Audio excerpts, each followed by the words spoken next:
जगाचे विश्वगुरू बनलेले, विश्वाला ज्ञान देणारे आणि विश्वभर विश्वगुरू म्हणून मिरवत फिरणारे, संसदेमध्ये बांगड्यांना बघून घाबरले.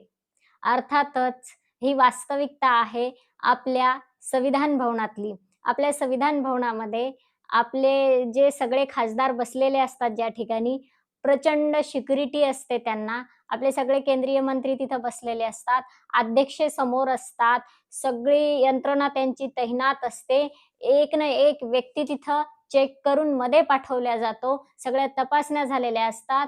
सुईची आणि जरी टेकली अशी, तरी सुई पडली तरी आवाज येतो म्हणतात. एवढी शांतता असते आणि अशा शांततेमध्ये, अशा तैनात यंत्रणेमध्ये प्रधानमंत्र्याला भीती वाटली.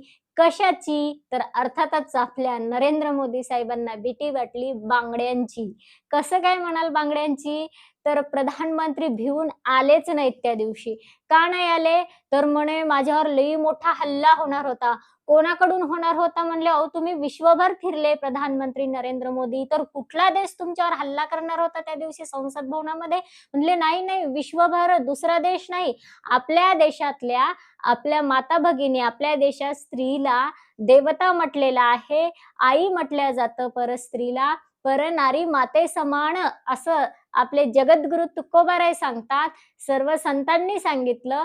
अशा माता भगिनी आपल्या देशातल्या महिला खासदार ह्या म्हणे हल्ला करणार होत्या. कोणावर? नरेंद्र मोदीवर. आणि त्याची भीती नरेंद्र मोदी आणि ओम बिर्ला आपल्या अध्यक्षांना वाटली आणि अध्यक्ष सुद्धा म्हणाले, "नाही, नाही त्या दिवशी हल्ला करणार होत्या महिला महिला खासदार प्रधानमंत्र्यावर, म्हणून मीच नरेंद्र मोदींना येऊ दिलं नाही." बघा हा भित्रेपणा. अध्यक्ष त्याच्याहून भित्रे आणि नरेंद्र मोदी त्याच्याहून भित्रे आणि म्हणे 56 इंच आम्ही 56 इंच म्हणून विश्वभर मिरवत फिरले 12 वर्षे झाले आणि आता म्हणतात की आम्हाला बांगड्यांची भीती वाटली. बरं मग खासदार महिला ज्या काय करणार होत्या, तर प्रधानमंत्री ज्या खुर्चीवरती बसतात संसद भवनामध्ये, तिथे ह्या काहीतरी बॅनर घेऊन गेल्या आणि अध्यक्षांचं लक्ष वेधण्याचं काम, इतर त्यांच्या सगळ्या मंत्र्यांचं लक्ष वेधल्या जाईल, त्यांच्या ज्या काही अडचणी आहेत त्या समजून घेतल्या जातील म्हणून सगळ्या बाजूंनी अशा बाजूला खुर्चीच्या उभ्या राहिल्या. इथे प्रधानमंत्री येऊन बसतील आणि मग महिला खासदार बॅनर घेऊन उभ्या राहिल्या. तिकडून प्रधानमंत्री येणार होते, पण अध्यक्षांनी कळवलं म्हणून तुमच्यावर महिला खासदार आता हल्ला करणार आहेत. कशाने? खूप मोठे शस्त्र आणलेत त्यांनी. कोणते शस्त्र? तर बांगड्या हातातल्या. आता बांगड्या काही शस्त्र आहेत का? आणि बांगड्या जर शस्त्र असतं, तर आपल्या देशात काय आजच हातामध्ये बांगड्या घालतात का माता भगिनी? अनादी कालाची संस्कृती आहे, हिंद संस्कृती आपल्या भारताची आणि अनादी कालापासून महिला आपल्या देशातल्या माता भगिनी ह्या बांगड्या घालत आलेल्या आहेत आणि आजही महिलांच्या हातामध्ये बांगड्या असतात. आता पूर्वीपासून काचेच्या बांगड्या घालण्याची प्रथा होती. फार जुना काळ होता म्हणतात. तेव्हा लाकडाची वल्कले अंगावर, झाडांची वल्कले अंगावर घालून राहावं लागायचं. तेव्हा झाडाची सालच बांगड्यांसारखी बांधत असतील नाही का मनगटाला. पण अलीकडे प्रगती होत आली तर काचेच्या बांगड्या ह्या महिलांच्या हातात यायला लागल्या. आता जास्तच विज्ञान युग पुढे आलं तर आता ब्रासलेटचा, घड्याळचा जमाना आला. आता महिला बांगड्या घालतात पण त्या वेगवेगळ्या असतात. मेटलच्या असतात, सोन्या चांदीच्या असतात. अशा वेगवेगळ्या बांगड्या, काही प्लास्टिकच्या आलेल्या आहेत, वेगवेगळ्या बांगड्या आलेल्या आहेत. आता महिला खासदारांना मीडियानं घेरलं आणि महिला खासदारांना प्रश्न विचारला, की तुम्ही म्हणे प्रधानमंत्र्यावर हल्ला करणार होत्या. त्या म्हणल्या, "नाही, आम्ही तर आमच्याकडे असं काही नव्हतं हल्ला करण्यासाठी ना. आम्ही प्रधानमंत्र्यावर हल्ला का करावा?" आणि विशेष म्हणजे ह्या महिला खासदार ज्या होत्या, काँग्रेसच्या महिला खासदार जास्तीत जास्त, तर त्या महिलांनी सांगितलं, "आम्ही ज्या विचारधारेतून येतो, ती विचारधारा म्हणजे शांतीचा संदेश देणारी विचारधारा." अर्थात वर्षा गायकवाड सुद्धा त्या ठिकाणी होत्या, मुंबईमधल्या ज्या धारावीच्या. तर वर्षा गायकवाड म्हणतात, की "मी डॉक्टर बाबासाहेब आंबेडकरांच्या संविधानाचा अभ्यास करून, संविधानाला मी मनाशी बाळगून, संविधानाची पूजक म्हणून मी काम करते. त्यानंतर भगवान गौतम बुद्धांना मानून मी पुढे पाऊल टाकत असते. ज्या गौतम बुद्धांनी तिला विश्वाला शांतीचा संदेश दिला, असे भगवान गौतम बुद्ध.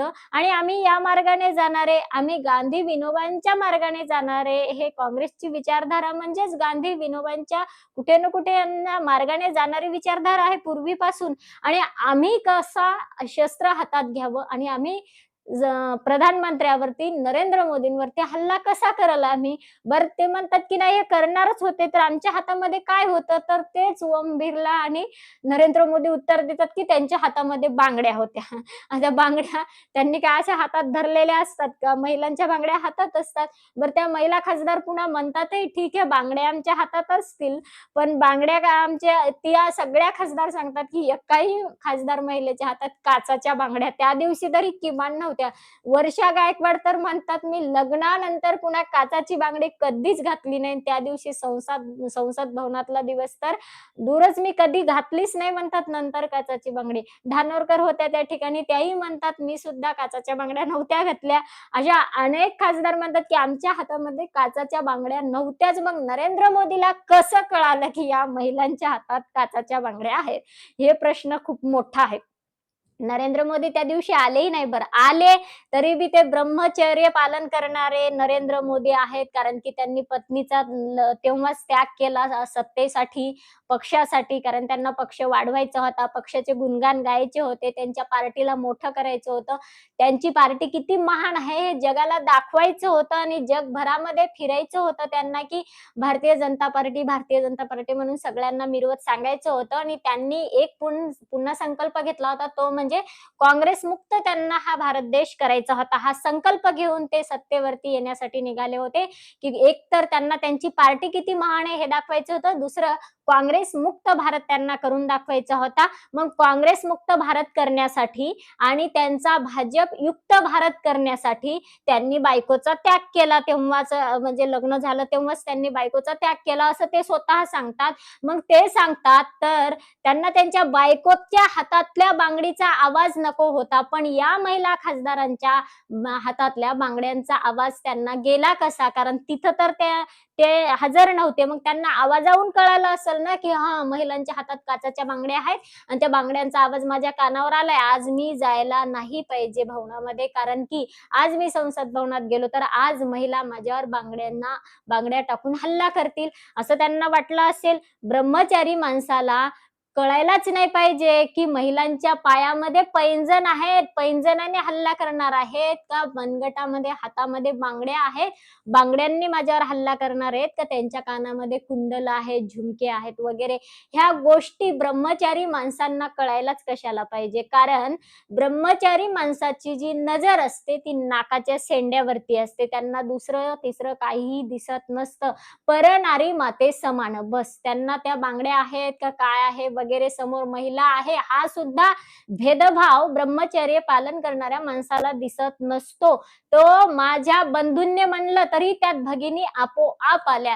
दुसरी स्त्री नाही. बस फक्त सर्व समान हेच तत्व असतं बायकोचा त्याग केलेल्या माणसाचं. गांधीजींनी सुद्धा ब्रह्मचर्य व्रताचं पालन केलं, पण गांधीजींची पत्नी गांधीजींच्या सोबत बापू कुटी जिथे आहे तिथे बाजूला बा कुटी असते. तुम्ही वर्ध्याला सुद्धा येऊन बघा. वर्ध्यामध्ये बापू कुटी म्हणजे जिथे अर्थात महात्माजी गांधी ज्या कुटीमध्ये राहत होते, ज्या घरामध्ये आणि त्यांच्या बाजूला कस्तुरबा गांधी एका घरामध्ये राहायच्या. कारण की त्यांनी पत्नीला सोबत ठेवून सुद्धा ब्रह्मचर्य व्रताचं पालन केलं आणि त्यांची दृष्टी ही नाकावरती होती. परमपूजनीय महात्माजी गांधी यांची दृष्टी नाकाच्या शेंड्यावरती असायची. जशी भगवंताची असते अगदी त्याप्रमाणे. अर्थात काहीही हरकत नाही. त्यांच्या दृष्टीची तुलना भगवंतासोबत केली तर कोण्याही वेड्या-वाकड्यांना वाईट वाटून घेण्याची गरज नाही. कारण की नाकाच्या शेंड्यावरची दृष्टी ही भगवंताची असते. भगवंतासारखीच अगदी महात्माजी गांधी यांची दृष्टी आपल्याला दिसत असते. प्रत्येक फोटोमध्ये पहा आणि त्यांच्या सोबत जे लोक राहिलेले आहेत ते अजूनही जिवंत आहेत. जरी महात्माजी आज नसले तरी महात्माजी गांधींसोबत राहिलेले लोक, त्यांना अनुभवलेले लोक आजही जिवंत आहेत. त्यांना विचारून बघा आणि मग कळतील आपल्याला गांधीजी. आता राहिला प्रश्न मारण्याचा नरेंद्र मोदींना. महिला त्यांना मारणार होत्या, त्यांच्यावरती हल्ला करणार होत्या. नरेंद्र मोदी स्वतः सुद्धा म्हणतात, माझ्यावरती अनेक हल्ले झाले असे, प्रयत्न झाले असे हल्ला करण्याचे काँग्रेसच्या महिलांकडून, पण मी ते हल्ले टाळले, होऊ दिले नाही वगैरे, वगैरे, वगैरे. म्हणजे त्या दिवशी भिवून मध्ये बसतात त्यांच्यावर हल्ला होणार असला की. आता कळले का नरेंद्र मोदी तुम्हाला गांधीजी? कारण आता तरी गांधीजी कळायला पाहिजे. गांधीजींवर एक दिवस नाही, रोजच हल्ले करण्याचा प्रयत्न व्हायचा, रोज हल्ले करण्याचा प्रयत्न. पण गांधीजी एकही दिवस लपून घरात बसले नाही. याच्याही पुढचं सांगायचं, एका सदग्रस्ताने म्हणलं, "हा गांधी ना मला एकटा भेटला तर मी त्याला गोळ्या घालीन, गोळ्या." तर गांधीजींना ही गोष्ट जेव्हा कानावरती पडली, तेव्हा गांधीजी उठल्याबरोबर ब्रह्ममुहूर्ताच्या पहिल्या क्षणी त्या माणसाच्या घरी गेले. अर्थात 3:30 पासून तर ब्रह्ममुहूर्तच चालू होतं. मग बघा गांधीजी किती वाजता त्या सदगृहस्थाच्या घरी गेले असतील. त्याचं दार वाजवलं आणि तो सदगृहस्थ एकदम झोपेतून रागाने बाहेर आला, की एवढ्या रात्री दार कोण वाजवतो? बघतो तर गांधीजी, परमपूजनीय महात्माजी गांधीजी समोर उभे आहेत. त्यांनी विचारलं, की "तुम्ही एवढ्या रात्री इथं काय करता?" गांधीजी म्हणतात, की "मला असं कळालं होतं, की तुम्ही म्हणले होते, हा गांधी एकटा भेटला तर मी याला गोळ्या घालीन. दिवसभर इतके लोक असतात, की वेळच भेटत नाही एकट्याला यायला. म्हणून मी आत्ताच एवढ्या अंधारात तुमच्याकडे एकटा आलो, कारण आता कोणी सोबत नाही माझ्या. कदाचित तुम्ही आता एकटा असल्यामुळं मला गोळ्या घाला आणि तुमची इच्छा पूर्ण करा." समजलं? आता गांधीजी आणि म्हणून मोदी कुणालाही होता येतं. खोटं बोललं की झालं मोदी बनता येतं. पण गांधी होणं खूप कठीण आहे. कारण का पावलोपावली सत्य शब्द वापरावा लागतो. क्षणोक्षणी सत्य शब्द. सत्य आणि भगवंतावर तेवढा दृढ विश्वास. कारण सत्याचं दुसरं नाव ईश्वर आहे. गांधीजीचा देवावरती किती विश्वास होता म्हणाल तर रात्रंदिवस राम राम नाम फक्त तोंडामध्ये. बस रामाशिवाय, भगवंताशिवाय गांधीजींचं जीवन वेगळं करता येत नाही. गांधीजीच्या जीवनातला कोणताही क्षण आपल्याला वेगळा करता येत नाही. रात्रंदिवस, रात्रंदिवस देवाचं नाव गांधीजींच्या वाणीमध्ये, मुखामध्ये असायचं. हातामध्ये म्हणाल तर हातामध्ये एकाग्रतेसाठी सतत चरखा आपल्याला दिसतो गांधीजींच्या हातामध्ये. चित्ताची स्थिरता, स्थिरता, स्थिर बुद्धी जे भगवद्गीता शिकवते ना स्थिरता. भगवंतांनी अर्जुनाला कुरुक्षेत्रावरती अर्थात युद्धभूमीवरती शिकवलं. ती स्थिरता गांधीजीमध्ये. ती स्थिरता, ती एकाग्रता, ती प्रेम, ती भक्ती, ती करुणा, ती शांती, क्षमा हे सगळे गुण जर कोणामध्ये असतील तर ते महात्माजी गांधींमध्ये होते. आणि म्हणून त्यांना कधी मरणाची भीती वाटली नाही, जी आज नरेंद्र मोदींना मरणाची भीती वाटली. हल्ला करतील माझ्यावर आणि कदाचित मी त्या हल्ल्यामध्ये मरून गेलो तर? आणि मग उद्या माझ्या खुर्चीचं कसं होईल? मी जर मरून गेलो तर खुर्चीवर कोण बसल? ही चिंता गांधीजींच्या मनाला कधीही चिंता नव्हती अशी. काय खुर्ची न काय त्यांना वाटेल ते पद मिळालं शकत होतं. कारण की गांधीजींना जर वाटलं असतं मनात थोडं जरी, की मी प्रधानमंत्री बनलो पाहिजे देशाचं, पहिल्या क्षणात भारत स्वतंत्र झाल्यानंतर महात्माजी गांधी प्रधानमंत्री बनू शकले असते देशाचं. पण नाही, राष्ट्रपती नाही, काहीही नाही. ब्रह्मादिक पदे दुःखाची शिरानी. ब्रह्मादिक पद जरी असलं ना, ते सुद्धा नको देवा आम्हाला संत सांगतात. आणि ह्या वचनावर गांधीजी चालले. हे प्रधानमंत्री आणि हे राष्ट्रपती तर हे काय इथलं 5 वर्षाचं पपईच्या झाडासारखं. पण ब्रह्मादिक पद दिलं तरी बी महात्मे आणि संत ते नाकारतात. नको देवा तुझी चरणसेवा पांडुरंगा. बस देवा तुझी सेवा घडली हीच आम्हाला पाहिजे. आणि म्हणून गांधीजी कधी भिले नाहीत भेकडासारखे. याच्याही पलीकडे जायचं आपले भगतसिंग, राजगुरू, चंद्रशेखर आझाद, सुभाषचंद्र बोस, आपल्या झाशीच्या राणी महालक्ष्मी, आपले जेवढे काही देशभक्त होते ते, ह्या सगळ्यांना माहिती होतं, की इंग्रजांच्या विरोधात आम्ही लढत आहोत. इंग्रज आम्हाला गोळ्या घालतील, इंग्रज आम्हाला फासावर चढवतील. मग आम्ही हे नाही केलं पाहिजे, असं स्वातंत्र्यासाठी नाही लढलं पाहिजे असं वाटायला पाहिजे होतं ना त्यांना. का पुढे मरणाची भीती वाटायला पाहिजे होती त्यांना. इंग्रजांनी आपल्याला गोळ्या घातल्या तर, आपल्यावर हल्ला केला तर, मग आपण इंग्रजांवर जर हल्ला करत आहोत तर त्यांनी प्रति हल्ला केला तर मग कसं होईल? आपण मरून जाईल. ही भीती कधीही बाळगली नाही आपल्या देशभक्तांनी, आपल्या राष्ट्रभक्तांनी. आणि म्हणून आपण त्यांनी जो त्याग केला, त्यांनी ज्या प्राणाच्या आहुत्या दिल्या, त्याचे फळ आज आपण चाकतोय प्रधानमंत्र्याच्या खुर्चीवरती बसून. आणि आज आपण महिलांच्या बांगड्यांना भितोय. अरे महिलांच्या बांगड्यांना भिणारे, आता सांगा इंग्रजांशी कसे लढले असतील हे 2 हात करून? ज्या महिलांच्या 2 हातातल्या बांगड्यांना भितात हे 56 इंच वाले, हे खरंच इंग्रजांशी इंग्रजांशी लढले असतील का? हे इंग्रजांशी लढणाऱ्यांचं बीज आहे का हे? हे किती पळणाऱ्यांचं बीज हे आज कळालं आपल्याला. कोणी दिलं का हो आतापर्यंत या देशामध्ये? किती महान संस्कृती या देशाची. महिलांनी सुद्धा इथे वेद गायलेले आहेत. महिलांनी युद्ध केलेलं आहे. राजा दशरथांच्या रथाचं चाक तुटलं तर कैकेयीने हात दिला त्या रथाला आणि आपल्या पतीला विजय खेचून आणला, युद्धामध्ये हरू दिलं नाही. ही संस्कृती आहे या देशाची आणि आज इथे महिलांच्या बांगड्यांना घाबरले आमचे प्रधानमंत्री विश्वगुरु नरेंद्र मोदी साहेब.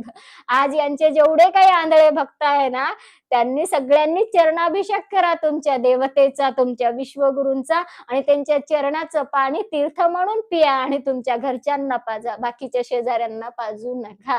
कारण की महिलांच्या बांगड्यांना घाबरणारे आपले प्रधानमंत्री विश्वाला किती मोठी शिकवण दिली ऐका जरा आता. किती मरणाला घाबरणार तुम्ही, किती मरणाला घाबरणार. अरे हल्ला केल्याने जर तुम्ही मरणार असाल म्हणून तुम्ही लपून बसताल, तर काळ जेव्हा येईल तेव्हा तुम्ही कुठे लपून बसाल? काळाचीही उडी पडेल बा जेव्हा, तेव्हा कोण तुम्हाला सोडवेल? आज तुम्हाला ओम बिर्ला होते म्हणून सांगायला चोरून की महिला तुमच्यावर हल्ला करणार आहेत, तुम्ही येऊ नका संसद भवनामध्ये. पण ज्या वेळेस काळाची उडी पडेल तेव्हा ओम बिर्ला सांगतील का आज नरेंद्र मोदी साहेब आज यमराज येत आहेत, आज तुमच्यावर काळाची उडी पडणार आहे, तेव्हा सांगाल ओम बिर्ला साहेब तुम्ही? आणि जरी तुम्ही सांगलं तर काळ थांबेल? तुम्ही सांगलं म्हणून नरेंद्र मोदी लपलेत म्हणून कुठे लपणार?